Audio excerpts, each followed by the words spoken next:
Stop. Before you learn English today, I need to tell you something most teachers won't admit. You're probably making one silent mistake right now that kills your fluency, and we're going to expose it in the next 8 minutes. I'm Blake. And I'm Zara. By the end of this video, you'll know exactly how to talk about 2026 trends like a native speaker. But here's the catch. If you miss what we reveal at the 4-minute mark, none of this will stick. Because here's what nobody tells beginners. Confidence doesn't come from knowing more words. It comes from something completely different, and we're proving it today. Quick question before we start. Have you noticed something new in your daily life recently? A product, an app, maybe a habit that wasn't there before? Hold that thought. That observation is about to become your secret weapon. Okay, confession time. As a teacher, I notice trends everywhere. When I shop, when I scroll, even when I watch the news. And here's what I realized. I don't need fancy vocabulary to explain them. More electric devices, less paper, way more online shopping. These changes feel slow, but they're screaming one pattern we'll decode in a moment. 5 years ago, my shopping looked nothing like today's. But here's the dangerous part. Most English learners explain this wrong, and it makes them sound less fluent, not more. So here's the counterintuitive truth about trends, and this is key. A trend isn't just something popular. That definition will fail you in conversations. Ready for the real one? A trend is something that many people start doing more and more over time. See the difference? It's about momentum, not popularity. Write this pattern down. A trend is when people start to then add any action. A trend is when people start buying reusable bags. Simple verb, clear idea, native level structure. But here's the mistake 90% of learners make. They try to sound impressive with long sentences, and it backfires. Complexity kills clarity. Forget a word? Don't panic. Say things or products instead. Communication still works. This is what fluent speakers actually do. Remember this forever. Clear English beats perfect English, especially when explaining ideas like trends. And there's a psychological reason why, which connects to what we're teaching next. Before we go further, pause and think. What's something people around you are using more now than before? Got it? That thought just activated your trend radar. You're already learning. Real example from my life. My shopping habits have completely transformed, not because I wanted them to, but because 3 forces changed everything. I buy way less in stores now, more online. And here's the uncomfortable truth. I can't remember the last time I enjoyed shopping in person. It's faster online, easier online, and here's the part that matters for your English. When I explain why people choose products now, I use one simple pattern that unlocks fluency. Many people choose cheaper items because prices feel higher. See that word because? It's your fluency shortcut. Listen to the time comparison. In the past, shopping was slower and more local. The future feels more digital and planned. This before-after pattern makes you sound analytical without trying. Now here's where most lessons stop. But we're going deeper. We're teaching you the exact vocabulary that separates basic learners from confident speakers. Ready? A consumer is a person who buys things. Consumer trends are changes in how people buy products or services. Don't just memorize, feel the difference. Example, buying more online is a consumer trend because many people are doing it more. That's the pattern. More people plus more often equals trend. But wait, here's the advanced move most learners miss. We need to talk about the future, and there are 2 ways to do it. One sounds uncertain, one sounds planned. People will buy more online. Sounds like an idea or prediction. People are going to choose cheaper products sounds like a clear plan. Hear the difference? This isn't grammar theory. This is psychological. Will equals decision or opinion. Going to equals visible plan. Native speakers feel this instinctively. Let me prove it with variation. Prices will change. Shopping habits are going to change. In 2026, prices will rise. People are going to compare products more carefully. And here's why this matters for exams. Examiners reward clear future sentences with reasons. One reason is enough, but it must be specific. Watch this. People will buy less because things cost more. 8 words. Simple, powerful. That's the level we're building toward. Pause for 3 seconds. Think about your future shopping. What will you buy differently in 2026? Don't scroll yet. This mental exercise is literally rewiring your English brain right now. And that's exactly how native speakers think about trends. Personal first, then general. You're already doing it. Okay, here's where it gets interesting. And this is the hidden skill most intermediate learners are missing. I want to talk about technology, but I need to admit something first. New apps confuse me. Screens feel busy. I worry I'll press the wrong thing and break something. Sound familiar?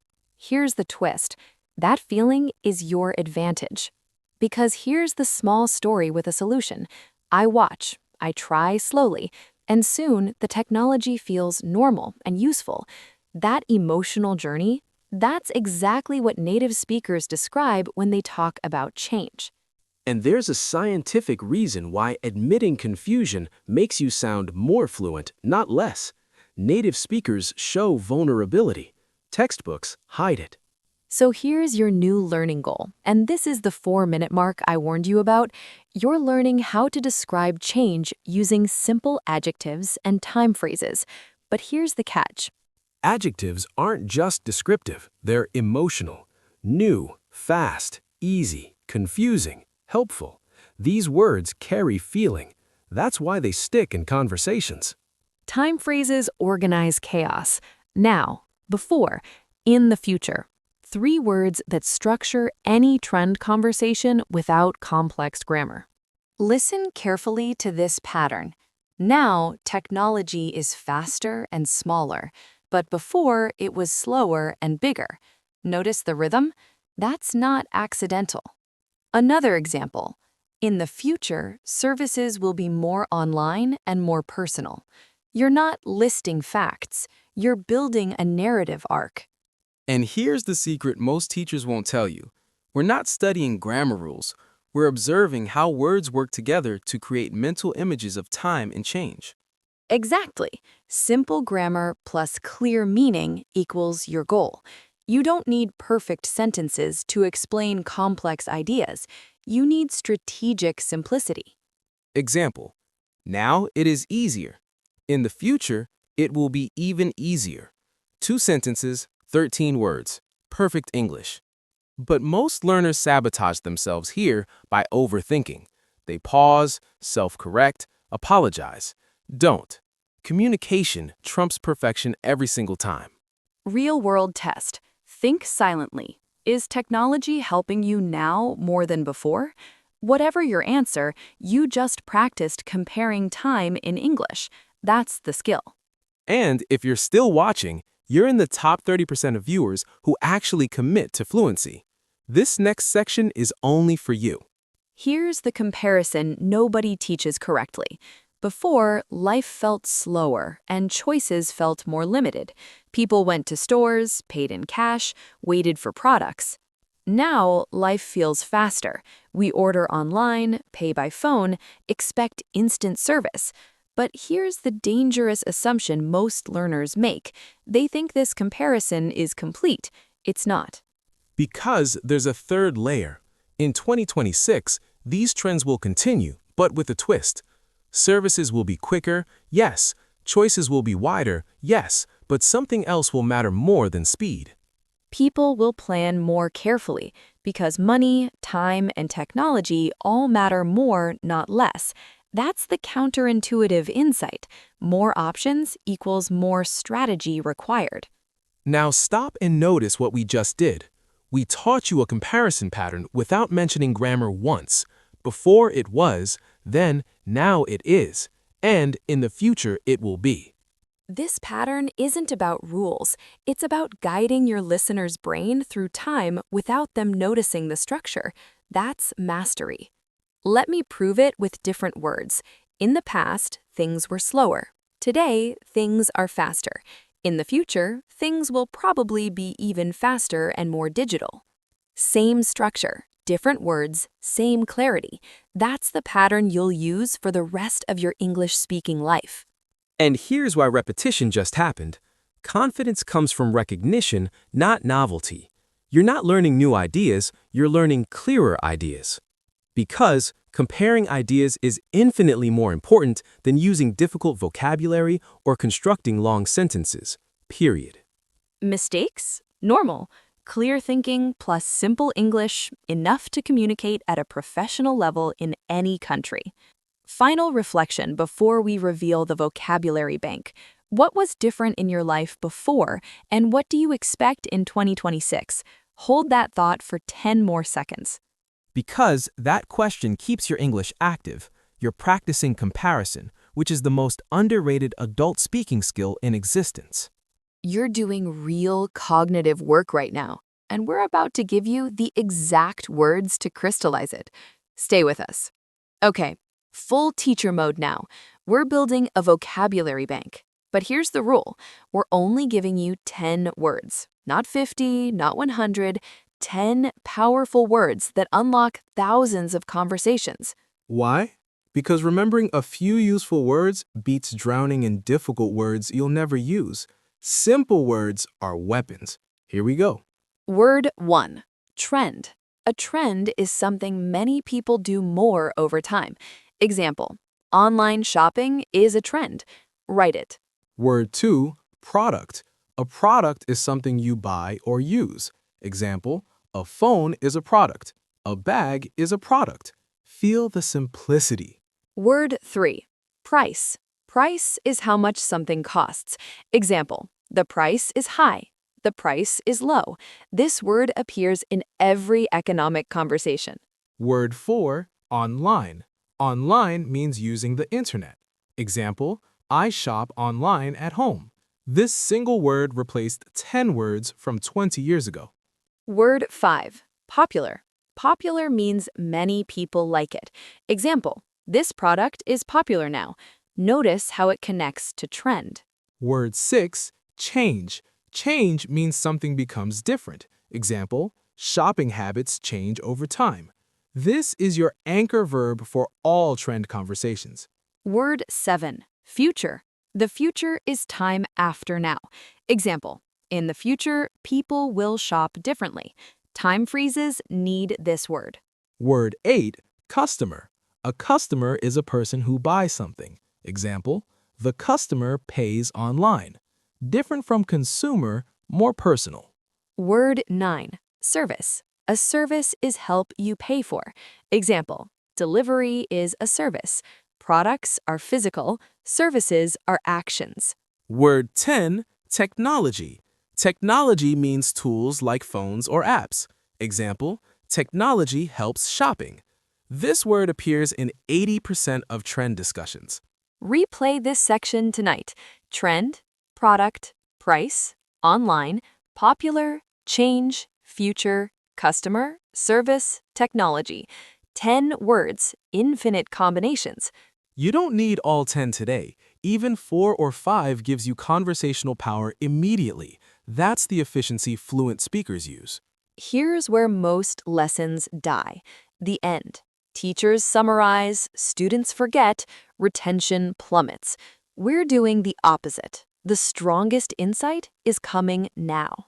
Today, you learned how to talk about trends, but here's what really happened. You learned how native speakers think about change, not just how they describe it.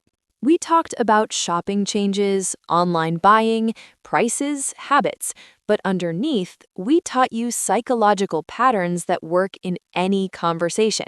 We practiced simple future ideas, will and going to, but the real lesson was about certainty versus planning. That's what natives feel instinctively. We compared time clearly, before, now, future, but secretly, we taught you narrative structure that makes listeners trust you more. We built a vocabulary bank: trend, product, price, online, customer, service, technology, but actually, we gave you conversational Lego blocks. And here's the truth most teachers hide. Understanding is progress. You don't need to remember everything from one video. That's impossible and unnecessary. Listening again is the real strategy. Each time you replay this, your brain recognizes patterns faster. That's how fluency compounds. You're learning step by step, and that's exactly how native speakers built their English, through exposure, not perfection. Now here is your final test, the question of the day. This isn't filler. This is your active recall checkpoint. One simple question to convert passive listening into active thinking. Ready? In 2026, how do you think shopping will change in your life? Your answer can be 6 words. I will buy more online. Done. That's practice. Or think about prices. Prices will be higher, choices different, still perfect. Or technology. Technology will help shopping more. See? You already have the vocabulary. There's no wrong answer here, but there is a wrong move, not answering at all, because commenting activates memory 3x more than watching alone. When you write your answer below, your brain encodes this lesson permanently. That's neurological fact, not motivation. We read every comment as teachers. We're not robots. We're genuinely excited when you try, even if it's 3 words. If this lesson changed how you think about learning English, hit like now. That signal tells YouTube to show this to more learners like you. Leave your comment with your 2026 prediction. Share your thinking. That's part of mastery, not extra credit. Subscribe if you want more lessons that respect your time and intelligence. No fluff, no filler, just strategic fluency. Because regular listening doesn't just build strong English, it builds the exact English you need for real conversations in 2026 and beyond. Thank you for trusting us with your time today. Now go answer the question below. Your future fluent self is waiting.